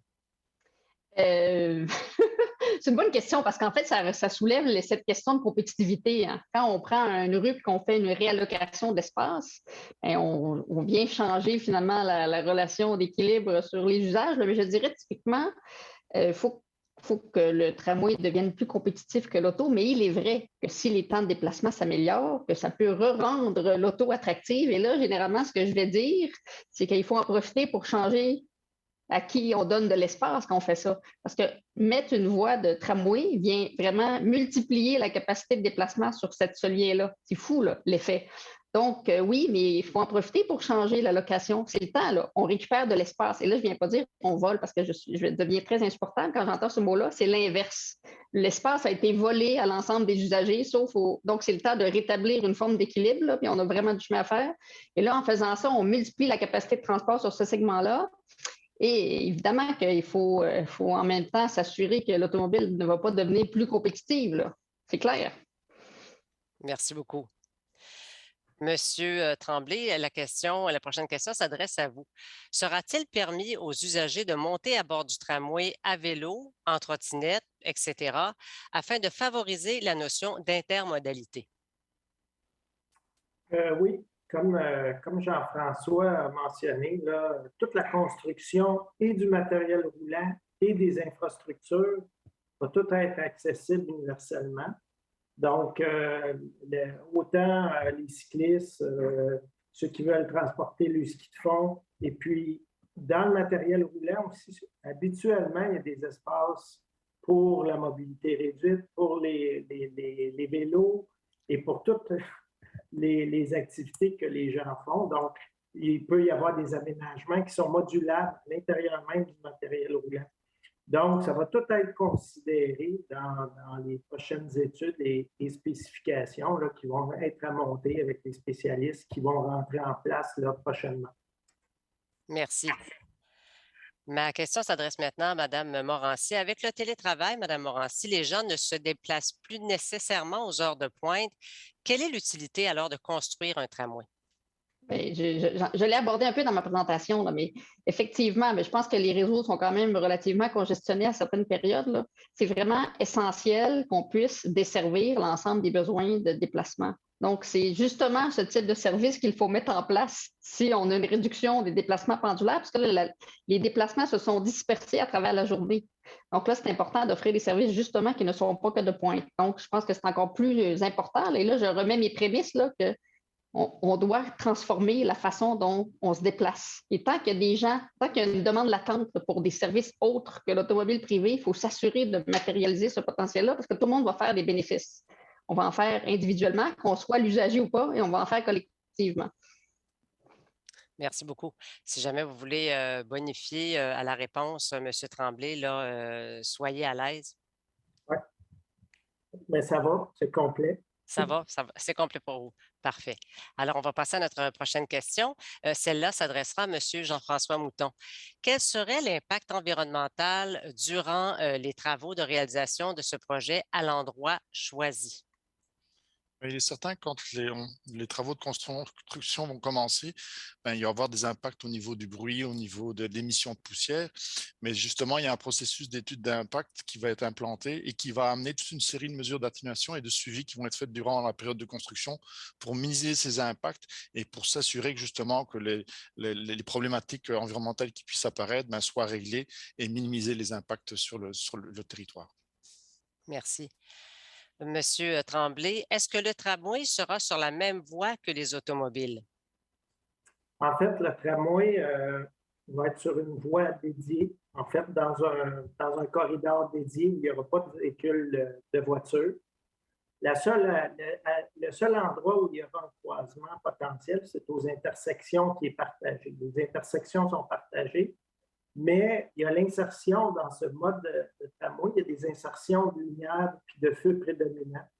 Donc, habituellement, à l'avenue du tram, le feu est appelé, puis le tram n'est pas bloqué par la circulation, puis ça améliore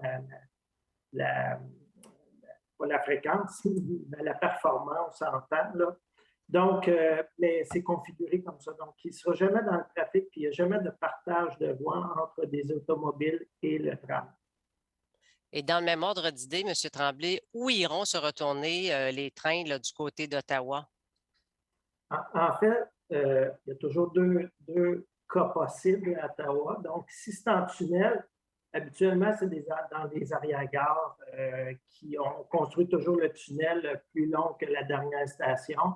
Puis, il y a des mouvements comme ça de train avec des équipements de voie qui se feront mettre soit en amont ou en aval de la station pour permettre des changements de voie du matériel roulant.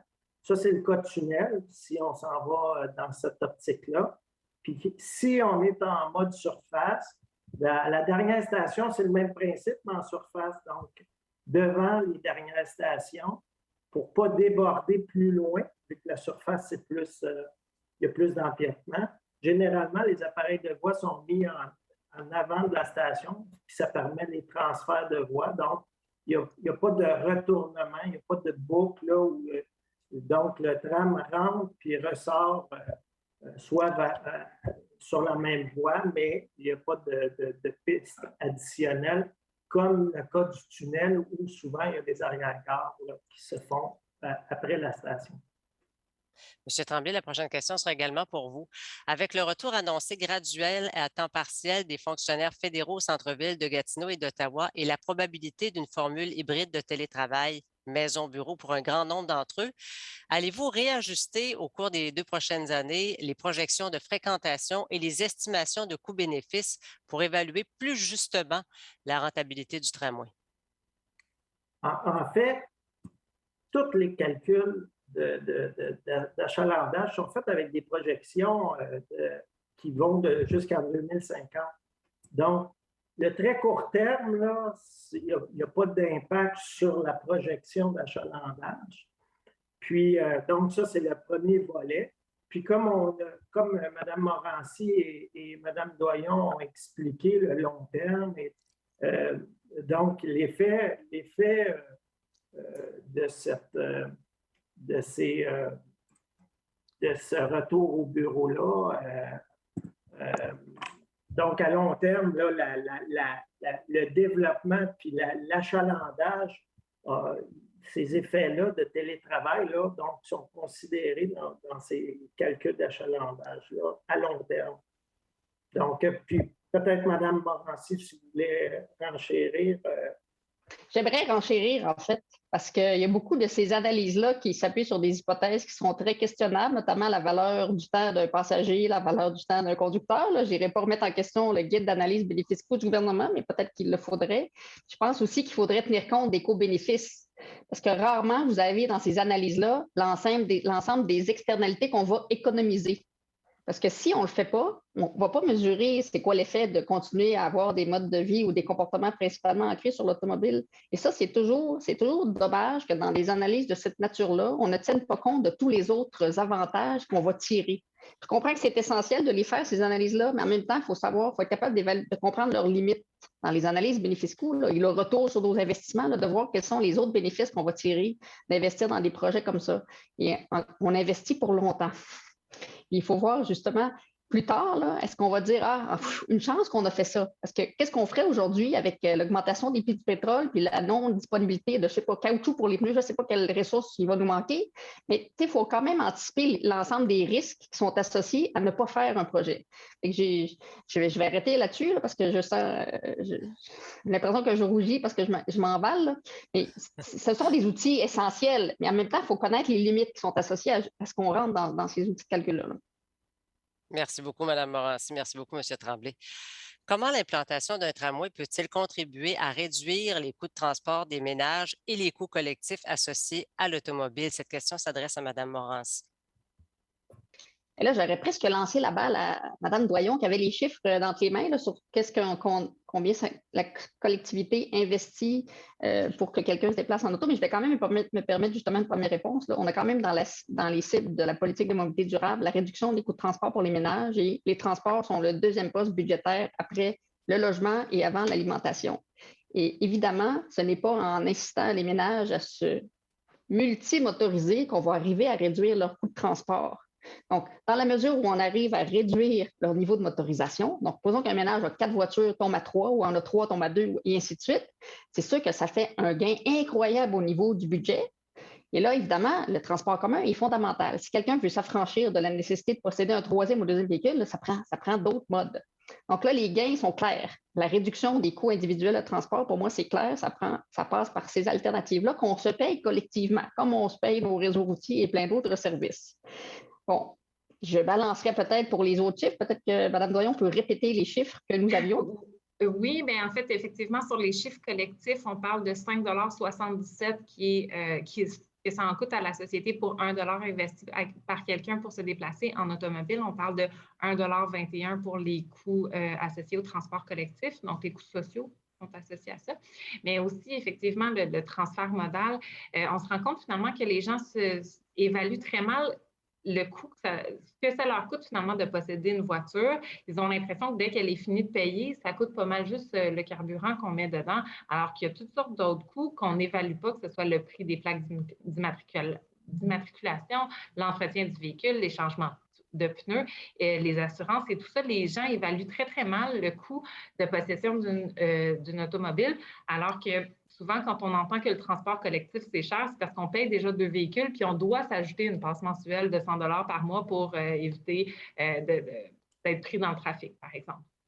L'implantation du tramway, ce que ça peut venir faire, c'est effectivement permettre de réduire le nombre de véhicules d'un ménage, puis à ce moment-là, les coûts de transport viennent de chuter drastiquement. C'est de cette façon-là qu'il faut le voir. Mais c'est sûr que si on fait juste ajouter à son offre de mobilité un type de transport collectif, mais qu'on garde toutes nos voitures, ça ne changera pas grand-chose. Merci beaucoup, Mme Doignon. Pourquoi ne pas construire un rapibus dans l'Ouest? La question s'adresse cette fois à M. Tremblay. En fait, il y a peut-être 2 éléments là-dedans. Le premier, c'est la croissance puis les projections jusqu'en 2050, la croissance démographique et la croissance de développement du secteur ouest nous ont amené des chiffres d'achalandage pour lesquels un rapibus ou un SRB atteindrait vite sa pleine capacité autour de 2030-2035. Donc, automatiquement, le tram devenait un mode supérieur à plus grande capacité, permettait d'aller jusqu'au chiffre de développement de 2050.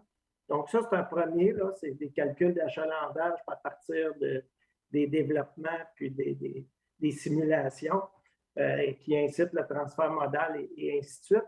Puis le deuxième point, c'est qu'il y avait une très forte volonté de réduire le nombre d'autobus dans les centres-villes. Donc, un rapibus, ça amène un train d'autobus, puis c'est de la circulation additionnelle. Donc, une prémisse de l'étude aussi, c'était au niveau des insertions à Ottawa, il y avait un pourcentage d'autobus à réduire. Donc, avec un tram qui a une capacité supérieure à un autobus, ça réduit automatiquement le nombre d'autobus. Donc, je vous dirais, ces 2 facteurs-là ont amené à vite aller vers le tram comme mode structurant. Donc, c'est pour ça. Merci beaucoup. Ma prochaine question va s'adresser à M. Jean-François Mouton. Monsieur Mouton, quand prévoyez-vous organiser des rencontres de consultation pour discuter des enjeux pour la population? Là, on parle ici de consultation en amont du BAP. Je vous dirais que le bureau de projet va bien sûr se doter d'une équipe d'ingénieurs qui vont faire la conception au niveau de l'avant-projet préliminaire et qui vont s'occuper principalement également de l'étude d'impact sur l'environnement. Puis, dans le cadre de l'étude d'impact sur l'environnement, il est nécessaire de faire toute une série de consultations publiques. Donc, les ingénieurs vont rentrer probablement au printemps 2022 et il y aura des premières consultations qui vont avoir lieu à l'automne. Donc, des séances d'information, des consultations pour établir quelles sont les problématiques et ensuite, les ingénieurs vont continuer à faire leur conception.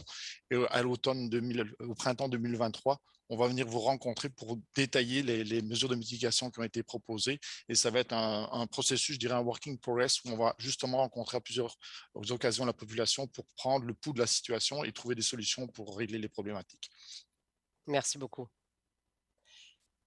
La prochaine question s'adresse à vous, M. Tremblay. Quelle sera la vision globale du niveau de service d'autobus qui sera offert à proximité du tramway? Comment se fera son intégration avec l'axe de transport structurant? OK. Habituellement, dans l'intégration d'un axe structurant, il y a des analyses qui vont être faites. Il y a eu des premières analyses qui ont été faites pour voir un peu l'impact que ça peut avoir dans le réseau. Donc, souvent, l'implantation de ce système-là libère du matériel, puis le matériel est réinjecté dans des circuits plus locaux, donc qui favorisent d'aller chercher plus de monde autour des stations. Bien entendu, tout ce remappage-là du réseau existant d'autobus pour pouvoir favoriser plus un transport local pour ramener les gens, souvent en mobilité réduite ou les personnes plus âgées, d'ouvrir le cercle des gens qui auraient une plus grande marche à faire, et on vient compenser par un système local et aussi d'augmenter les fréquences, parce qu'on a parlé beaucoup des enjeux, puis un des éléments clés du tram, c'est sa fiabilité, donc il est là aux 5-10 minutes, il est constant, puis il est 20 heures par jour. Donc, peu importe le matin, l'heure de pointe, peu importe, à toute heure du jour, le tram est là. Donc, ça nous amène à plus réfléchir à notre horaire, d'aller à la station ou de prendre l'autobus. C'est un peu la même chose avec les services locaux. Donc, des fois, d'augmenter certains services locaux pour aller rechercher ces gens-là qui sont un peu plus loin, mais qui vont peut-être avoir bénéficié d'un autobus aux 10 ou 15 minutes au lieu d'être aux demi-heure ou 45 minutes. Et c'est là qu'ils embarquent dans les autos. Donc, les prochaines études, puis les prochains éléments vont permettre vraiment d'aller mapper de façon plus détaillée ce réseau-là. Mais c'est le grand principe, là. C'est comme ça qu'on va s'affairer à bonifier les réseaux locaux à partir de l'intégration justement du structurant. Monsieur Tremblay, on veut maintenant savoir qu'adviendra-t-il du stationnement sur le long du trajet du tramway, là, entre autres pour le secteur du plateau? Bien, c'est certain que, comme disait Mme Montmorency et Mme Noyon, quand on implante des réseaux comme ça, bien, il y a une volonté aussi de refaire, de réaménager, de réallouer les espaces. Et c'est sûr que le stationnement va être appelé ça va affecter le stationnement, mais il y a aussi un transfert modal. Donc, le fait de mettre un système structurant, on a parlé là, pendant la dernière heure, ça incite les familles à peut-être enlever des autos ou réduire le nombre d'autos, donc moins d'autos à stationner. Puis s'il faut garder des stationnements ou des voitures, bien, il va y avoir une réallocation dans les rues. Mais c'est toute une réflexion qui va être à faire avec la ville. Réaménager l'espace, vous l'avez entendu aujourd'hui, c'est le temps, c'est ce que ça l'amène aussi, l'implantation d'un système comme ça. C'est cette réflexion-là où on veut aller là, dans le futur, puis d'en profiter là, pour réaménager et réallouer les espaces à tous ces transports actifs-là, qui est la marche, le vélo, et ainsi de suite. Donc, il y aura des déplacements, c'est certain, de stationnement à proximité, mais il y a aussi un transfert modal qui va s'effectuer, qui va normalement réduire le nombre de véhicules. Je ne sais pas si Mme Doyon ou Catherine, vous voulez renchérir là-dessus. On est toujours, en tout cas, moi, je suis toujours prête à dire que c'est vraiment le fun quand on réduit l'attractivité de la voiture. Là, il ne suffit pas de rendre le transport collectif plus attrayant. Si on veut vraiment favoriser le virage vers la mobilité durable, il faut aussi réduire l'attractivité de la voiture, mais réduire la disponibilité du stationnement, surtout aux abords d'une infrastructure de transport collectif aussi efficace et simple d'usage qu'un tramway. Bien, ça me semble tout à fait tomber sous le sens si on veut que les gens s'affranchissent de leur voiture. Et moi, je dirais quand même là, que ce qui est important, c'est de pas. Moi, j'essaie toujours d'illustrer que dans la population, il y a un spectre d'individus. C'est pas, on peut pas décider sur la base d'une anecdote personnelle. Tu sais, moi, j'en ai besoin, mais moi, je fais ci. On peut pas. Faut prendre du recul et regarder, OK, globalement, là, est-ce qu'on a dans la population des gens pour lesquels d'autres alternatives seraient idéales? Là, on veut amener le plus de gens à adopter un comportement qui est différent. Ça va faire en sorte, effectivement, que la pression sur le stationnement devrait baisser. Il faut aussi le gérer, le stationnement, c'est une ressource. Moi, j'ai dit, la compétition pour l'espace public, c'est notre défi des prochaines années. Tout le monde veut de l'espace. Tout le monde veut du temps en ville. Et là, il faut choisir qu'est-ce qu'on fait avec nos coins de rue et nos bords de rue. Donc oui, il faut faire une analyse des besoins. Il y a une drôle de perception qu'il n'y a pas de stationnement. Si je me fie à Montréal, il y en a vraiment beaucoup. C'est juste qu'il est moins bien géré. Il faut mieux le gérer pour qu'il soit plus accessible pour ceux qui en ont besoin. Mais on a de meilleurs usages à faire de nos bords de rue. Là. Donc, il faut vraiment questionner cette allocation globale de nos espaces. Et quand on en fait des espaces de stationnement, il faut les gérer. En faire vraiment un outil. Et quand on en aura besoin, bien, il va être disponible et on va essayer de le chercher. Parce que ça aussi, c'est un enjeu. Merci beaucoup, Mme Morency. Maintenant, la prochaine question. Comment le tramway peut-il contribuer à la relance économique d'une région, Mme Morency, puisqu'on vous a? Oui, vous m'avez. Puisque vous aviez la parole. Je ne sais pas ce que ça veut dire, mais en tout cas, j'y vais. Moi, c'est très drôle parce que j'ai eu des discussions avec des économistes qui me disaient, là, si on arrive à faire économiser de l'argent aux citoyens, il faut qu'on trouve dans quoi ils vont investir. Il ne faut pas qu'ils investissent dans quelque chose de pire.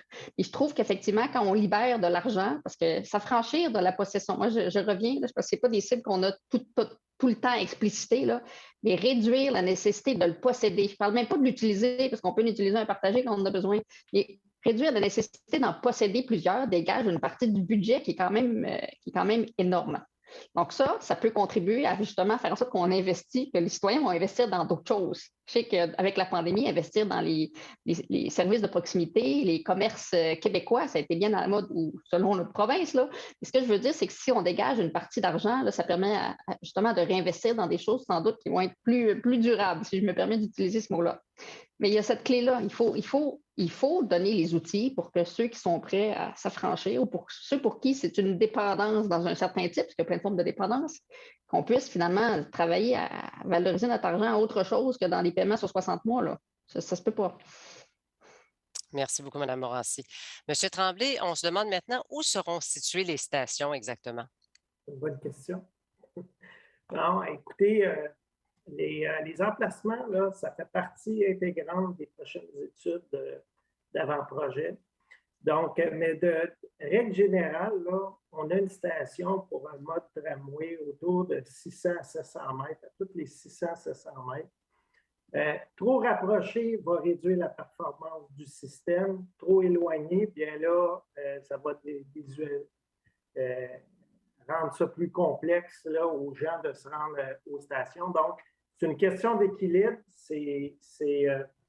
Ça demande des réflexions. Puis, de toute façon, nous, il va y avoir des consultations là, quand on va être rendu à un emplacement plus élaboré. Probablement qu'on va aller rencontrer aussi les résidents là, pour voir la dynamique du secteur pour s'assurer de la localisation exacte. Mais le nombre, là, il faut qu'on poursuive nos analyses et qu'on définisse de façon plus précise l'ensemble de l'achalandage. Donc, il reste encore des éléments à approfondir. Merci beaucoup. Nous allons maintenant nous préparer à prendre les 3 dernières questions je vous rappellerai aussi les modes là, pour revoir les autres présentations, pour assister à cette présentation que nous avons faite ce soir si vous n'avez pas pu le faire avant comment adresser vos questions par la suite si jamais d'autres questions vous venaient en tête. Alors, Monsieur Tremblay, on veut savoir s'il y aura du stationnement incitatif le long du tracé. Évidemment, quand même, on va en regarder du stationnement incitatif. Idéalement, c'est plus dans les extrémités du parcours, aux extrémités, pour effectivement favoriser une insertion. Puis, étant donné que le réseau a toujours la même fréquence, qu'il soit en bout de ligne ou sur le tronc commun, donc, avec la fréquence qu'on va mettre de 6 minutes à 3 minutes, donc, on va laisser il va y avoir des stationnements incitatifs. On parle à peu près de 3 ou 4, là, donc dans les arrière-lignes, autant du côté du plateau que vers Hurley, à Lumetière. Et donc, on va favoriser ces stationnements-là en bout de ligne parce que le reste du réseau va être très bien desservi. Donc, on n'a pas d'intérêt à mettre de stationnement incitatif le long du parcours. Donc, ça va se limiter à peu près dans ces zones-là, mais il va y avoir des stationnements incitatifs. Mais encore là, tout cette fignolage-là, ça fait partie des avant-projets et des aménagements adjacents. Là, autant pour les cyclistes, pour les piétons, là, c'est pas juste, c'est des stationnements incitatifs. On l'avait vu dans la dernière thématique, il y a certaines villes en Europe, c'est des stationnements incitatifs de vélo. Donc, c'est ça. Merci beaucoup, M. Tremblay. Alors, on se demande aussi si cette question s'adresse aussi à vous, M. Tremblay, pourquoi une mise en service seulement en 2030? En fait, les projets de cette envergure-là, il y a eu 2 ans d'études pour parler du besoin puis trouver le tracé et le mode. Mais il y a encore au moins 2-3 ans, puis c'est des projets complexes qui demandent plusieurs niveaux d'autorisation. Jean-François vous a parlé juste du niveau d'autorisation environnementale. Juste cette étude-là peut prendre 2 ans, 2-3 ans. Pour bien faire les choses, il y a l'avant-projet aussi qui définit le cadre. Tantôt, là, on dit que ça va être pris dans les prochaines étapes d'avant-projet, mais toute la localisation, la conception, la consultation, de ces espaces-là, les interfaces avec les partenaires, les niveaux décisionnels.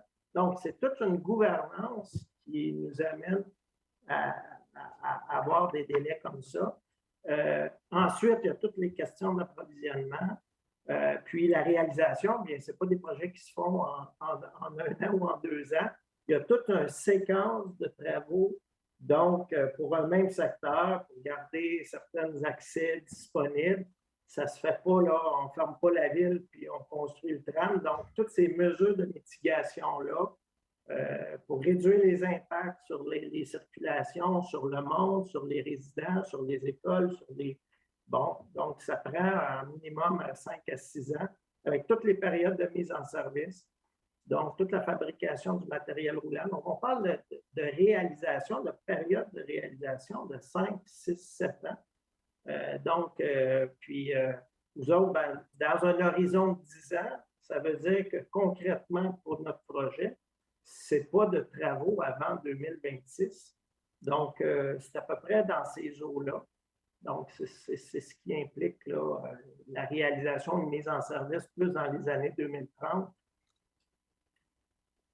Voilà, merci beaucoup, M. Tremblay. D'ailleurs, je vous adresse la dernière question, M. Tremblay. Quand, comment et sur quelle base seront éventuellement choisis les sites des futures stations? Le quand dans les 2 prochaines années? Sur quelle base? Beaucoup sur une base d'achalandage. Donc, il y a déjà eu des études urbaines de développement. Donc, c'est l'horizon, hein? C'est quels sont nos chiffres en 2050. Donc, toute cette modélisation-là de développement, de transfert modal. Ensuite, on trouve l'achalandage le long du tracé et ça nous amène souvent à positionner des stations à ces endroits-là avec les endroits appropriés. Donc, c'est des critères, là, puis il y en a plusieurs autres, là, mais en gros. Puis aussi, toute la fonctionnalité du lieu, là, de l'intersection. Donc, ça aussi, ça va être pris en compte et avec les consultations ou les résidents, là, les regroupements de résidents. Donc, on va faire ça de la bonne façon avec nos équipes d'ingénierie. Donc, ça devrait être dans les 2 prochaines années. C'est ce qu'on cherche à mettre en place. Jean-François vous a dit un peu les grandes lignes de quand les équipes étaient mobilisées. On vise beaucoup au printemps 2022. Il reste toujours le financement fédéral à avoir. Ça, on le dit en considérant que, mais s'il y a plus de temps à avoir le financement, bien, ça va tout un peu décaler. Mais c'est à peu près dans ces eaux-là là, que la confirmation, puis c'est vraiment l'avant-projet, les études d'impact environnemental, c'est tout ce qu'on va là, vraiment approfondir, tronçon par tronçon, le positionnement des interstations, les stations, les équipements de fonctionnalité du tram. Donc, c'est là que ça va se faire avec les équipes qu'on va mettre en place pour les 2-3 prochaines années, évaluer les impacts de tout ce positionnement-là. Donc, c'est à peu près dans ces... Je pense que ça répond à la question. Là. Merci beaucoup, M. Tremblay. Alors, c'est avec cette question que l'on met fin à notre rencontre. Je vous invite à noter que la présentation de ce soir sera disponible prochainement sur le site Web et la chaîne YouTube de la STO, au cas où vous n'auriez pas pu assister depuis le début. Par ailleurs, celles du 2 juin et du 22 septembre dernier sont disponibles en rediffusion. Et pour ceux qui s'intéressent, pour ceux qui auraient peut-être voulu revoir ces présentations-là. Je vous invite également à prendre note que l'ensemble des questions de ce soir, qu'on y ait répondu ou non, faute de temps, seront intégrées prochainement à la foire aux questions en français et en anglais sur le site web sto.ca Tramway Gatineau. Vous y trouverez également plusieurs renseignements pertinents sur le projet. Si vous avez d'autres questions, l'équipe du bureau de projet se fera un plaisir d'y répondre via l'adresse courriel suivante études-de-l'ouest@sto.ca. Vous trouverez également tous les détails du projet de Tramway Gatineau-Ottawa sur notre page web au www.sto.ca/Tramway Gatineau. Merci beaucoup à nos panélistes. Merci à vous, cher public, de nous avoir suivis lors de ces 3 rencontres, d'avoir été des nôtres. Et on se dit à la prochaine. Bonne fin de soirée. Merci. Merci beaucoup de votre participation et à bientôt.